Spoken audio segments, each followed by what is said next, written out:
ಓಂ ಶ್ರೀ ಗುರು ಬಸವಲಿಂಗಾಯ ನಮಃ. ಜಗಜ್ಯೋತಿ ಕ್ರಾಂತಿಯೋಗಿ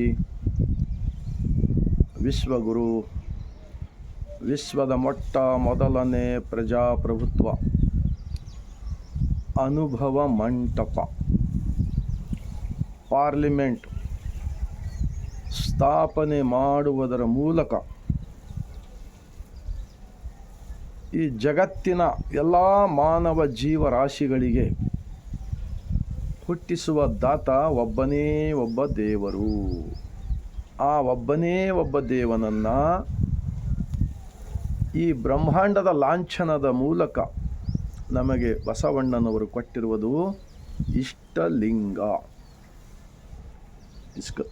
ಇಷ್ಟಲಿಂಗ ಈ ಇಷ್ಟಲಿಂಗ ಕೊಡುವುದರ ಉದ್ದೇಶವೇನಪ್ಪ ಅಂದರೆ, ಮಾನವ ನಿರ್ಮಿತ ಹಲವು ದೈವಗಳಿಗೆ ಧಿಕ್ಕರಿಸಿ ಜೀವಗಳಲ್ಲಿ ಶಿವನನ್ನು ಕಾಣುವುದು, ಮತ್ತು ಮಾನವರಲ್ಲಿಯೇ ದೇವರನ್ನು ಕಾಣುವುದರ ಮೂಲಕ ಪ್ರೀತಿ, ವಿಶ್ವಾಸ, ದಯಾ, ಕರುಣೆ ಈ ಮೂಲಕ ಬದುಕುವುದನ್ನು ಕಲಿಸಿದ್ದಾರೆ ನಮ್ಮ ಲಿಂಗ ಆಯತ ಧರ್ಮಗುರು.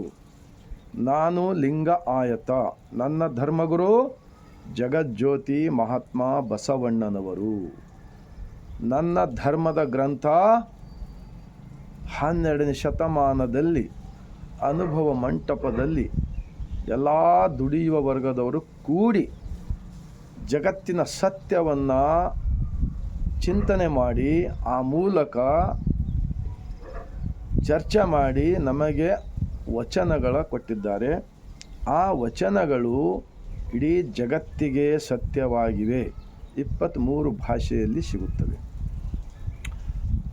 ಅಂತಹ ಬಸವಾದಿ ಶಿವಶರಣರು ಬರೆದ ನಮಗೆ ಧರ್ಮಗ್ರಂಥ, ವಚನ ಗ್ರಂಥ. ನಮ್ಮ ಧರ್ಮದ ಲಾಂಛನ ವಿಶ್ವಾತ್ಮನ ಕುರುಹು ಆದ ಇಷ್ಟಲಿಂಗ. ಇದನ್ನು ನಾನು ಎದೆ ತಟ್ಟಿ ಹೇಳುತ್ತೇನೆ. ಆ ಕಾರಣಕ್ಕಾಗಿಯೇ ನಾನು ಪದೇ ಪದೇ ದಿನನಿತ್ಯ ಮುಂಜಾನೆಯ ಸಮಯದಲ್ಲಿ ಶರಣರ ವಚನಗಳನ್ನು ಯಾಕೆ ಹೇಳ್ತೀನಿ ಅಂದರೆ, ಇವತ್ತು ನಾವೇನು ನೋಡ್ತಾ ಇದ್ದೀವಿ, ಈ ದೇಶದಲ್ಲಿ ಅನೇಕ ಕುತಂತ್ರ ವಿಚಾರಗಳು ಜನರ ತಲೆಯಲ್ಲಿ ಹಾಕಿ ಮನುಷ್ಯರ ಜೊತೆ ಭೇದ ಭಾವ ಮಾಡ್ತಕ್ಕಂಥದ್ದು, ಜಾತಿ ಭೇದ ಭಾವ, ಮೇಲು ಕೀಳು, ಹಲವು ದೈವಗಳ ಒಂದು ಸೃಷ್ಟಿ ಮಾಡ್ತಕ್ಕಂಥದ್ದು ಕಾಣುತ್ತಿದ್ದೇವೆ. ಇದೆಲ್ಲವೂ ಹೋದರೆ ಮಾತ್ರ ಭಾರತೀಯರಿಗೆ ಒಂದು ಒಳ್ಳೆಯ ಬದುಕು ಸಿಗಲಿದೆ. ಇಲ್ಲ ಹೋದರೆ ಎಲ್ಲರೂ ಮನುವಾದಿಗಳ ಗುಲಾಮರಾಗಿ ಗುಲಾಮಗಿರಿಯನ್ನೇ ಅನುಭವಿಸಬೇಕಾಗುತ್ತದೆ. ಮತ್ತು ರಾಜರ ಆಡಳಿತ ತರುವತಕ್ಕಂಥ ಒಂದು ದೊಡ್ಡ ಕುತಂತ್ರ ಈ ದೇಶದಲ್ಲಿ ನಡೀತಾ ಇದೆ. ಇದು ಜನರು ಅರ್ಥ ಮಾಡಿಕೊಂಡರೆ ಮಾತ್ರ ಎಲ್ಲರಿಗೂ ಒಳ್ಳೆಯದಾಗಲಿದೆ ಎಂದು ಹೇಳುತ್ತಾ, ಇವಾಗ ಮಹಾತ್ಮ ಬಸವಣ್ಣನವರ ಒಂದು ವಚನ. ಮಂಡೆ ಮಾಸಿದಡೆ ಮಹಾಮಜ್ಜನ ಮಾಡುವರು, ವಸ್ತ್ರ ಮಾಸಿದರೆ ಮಡಿವಾಳರಿಗಿಕ್ಕುವರು. ಈ ಮನದ ಮೈಲಿಗೆ ತೊಳೆದುಕೊಳ್ಳಬೇಕಾದರೆ ನಮ್ಮ ಕೂಡಲ ಸಂಗನ ಶರಣರ ವಚನಗಳ ಅನುಭವ ಮಾಡುವುದು. महात्मा बसवण्णा जी प्रधानमंत्री होकर लोगों को भिखारी नहीं बनाया, मूढ़ रूढ़ी दिमाग में नहीं डाला. उन्होंने हर इंसान मेहनत करके जो मेहनत का फल मालिक का है समझकर प्रसाद के रूप में ज़िंदगी करने को सिखाया.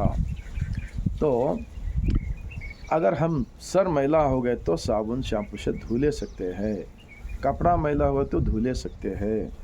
अंदर का दिल अगर मैला हो गए, मन मैला हो गए, तो हम कोई गंगा नदी तीर्थ क्षेत्र इधर उधर जाकर कुछ भी पैसा खर्च करके जाके आने से भी अंदर का मैला जा नहीं सकता है. ये गारंटी बोल रहा हूँ.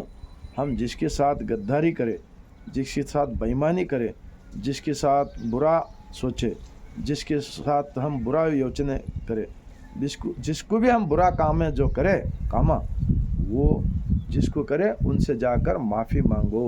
बस जब तुम्हारा अंदर का मैल चले जाएगा। नहीं तो वो अंदर का जिसको धोखा किया है वो वैसा ही रहेगा। फिर लास्ट में जाकर गंगा नदी बनारस में वाराणसी में जाकर मैं मरता हूँ, वहाँ पर मुक्ति मिलता बोले तो ज़रूरत, वो मुक्ति कभी नहीं मिलेगा। जिसको हम धोखा करें गांव में वही लोग शाप डालेंगे। हम जहाँ पर पैदा हो गए, जिस गली में पैदा हुए, जिस गांव में पैदा हुए, वहाँ की लोगों के साथ प्रेम से रहने को सिखाया है हमारा महात्मा बसवण्णा जी, 12वीं शताब्दी में का प्रधानमंत्री जी।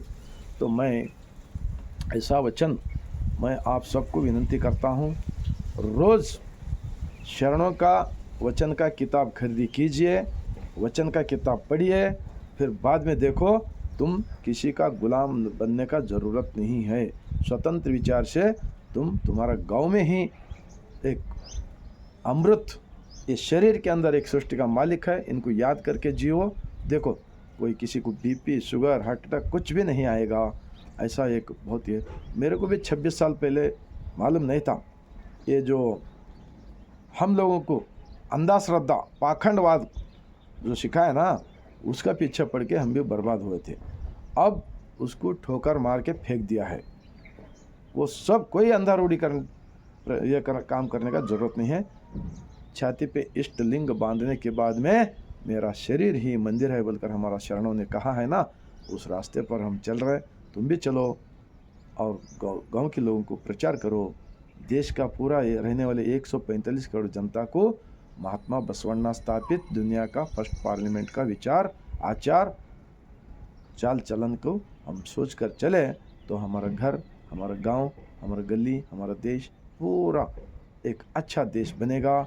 और जो जंगल, जो जहाँ जहाँ अच्छा जंगल है वहाँ पर सब तीर्थ क्षेत्र है, नदियाँ हैं, वहाँ पर स्नान किया तो बहुत हमारा भला होने वाला है। ऐसा करके जंगल के जानवरों का ज़िंदगी खराब करके रखा है।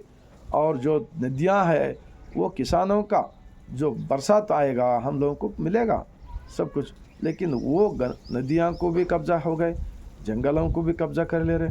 सब तरफ इंसान इंसान इंसान भगवान के नाम पे जो फिर रहा है ना, ये प्रकृति के लिए बहुत बड़ा डेंजर है। उसके बाद में देशवासियों को एक अच्छा ऑक्सीजन नहीं मिलेगा। आगे के दिनों में एक अलग अलग तरह से देश के अंदर वातावरण खराब होगा। ये सोचो, वचन का किताब पढ़िए, बसवण्णा जी का वचन में जो लिखा है वो बोल रहा हूँ मैं। अब हमारे भारत देश के प्रधानमंत्री खुद पढ़े हैं वचन, 23 भाषा में उन्होंने उद्घाटन किया दिल्ली के विज्ञान भवन के अंदर, 23 भाषा में उनको मालूम है सब वचन। फिर भी वो उसका आचरण में नहीं लाने की वजह से अब देश के अंदर, जैसे कि मैं घर का मुखिया हूँ, मैं खुद अंधश्रद्धा में चले जाऊँगा, मेरा बच्चे भी वही करेगा, फिर मैं मरने के बाद उनका बच्चा वही करेगा। ये जो गुलामगिरी का जो सिस्टम लोगों का दिमाग में डालने का कोशिश कर रहे हैं, और ये बहुत डेंजर होता है। मैं बहुत चिंतन के साथ मैं बोल रहा हूँ, ये अंधा रूढ़ी जाना चाहिए। हर गांव में, हर सिटी के अंदर अनुभव मंडप स्थापना करने का काम सरकार से होने दो, और वो सब वहाँ पर वचनों का चर्चा चलने दो। चिंतन करो, अगर झूठ है तो मत मानो, सही है तो मानो। तो राजकारणी लोग हो या धर्म के प्रचार करने वाले सब लोग, सब अपना अपना स्वार्थी बनते जा रहा है। इसीलिए देश के अंदर भ्रष्टाचार बहुत बढ़ रहा है, इंसान इंसान को मार रहा है, जात पात रोज़ रोज़, एक 10 साल से इतना बुरा हालत हो रहा है। सब रिश्वत देकर इलेक्शन में वो करना, ये करना, पूरा लफड़ा हो रहा है, ऐसा मालूम पड़ रहा है। और नेशनल टीवी चैनल वाले जो लोग पैसे देगा उनकी तरफ बात कर रहे हैं। अभी सोशल मीडिया वाले खुद थोड़ा अच्छा शिकार है, बता रहे लोगों को। उन लोगों को मैं धन्यवाद करता हूँ। लास्ट में भारत देश के अंदर रहने वाले 145 करोड़ जनता को ऐसा विचार पहुँचाने का काम कीजिए। और एक वचन के साथ मैं विचार को समाप्त करता हूँ। ನೀರ ಕಂಡಲ್ಲಿ ಮುಳುಗುವರಯ್ಯ, ಮರನ ಕಂಡಲ್ಲಿ ಸುತ್ತುವರಯ್ಯ, ಈ ಬತ್ತುವ ಜಲವ ಈ ಒಣಗುವ ಮರವನ್ನೇ ಮೆಚ್ಚಿದವರು ನಿಮ್ಮ ಎತ್ತ ಬಲ್ಲರು ಕೂಡಲ ಸಂಗಮ ದೇವ।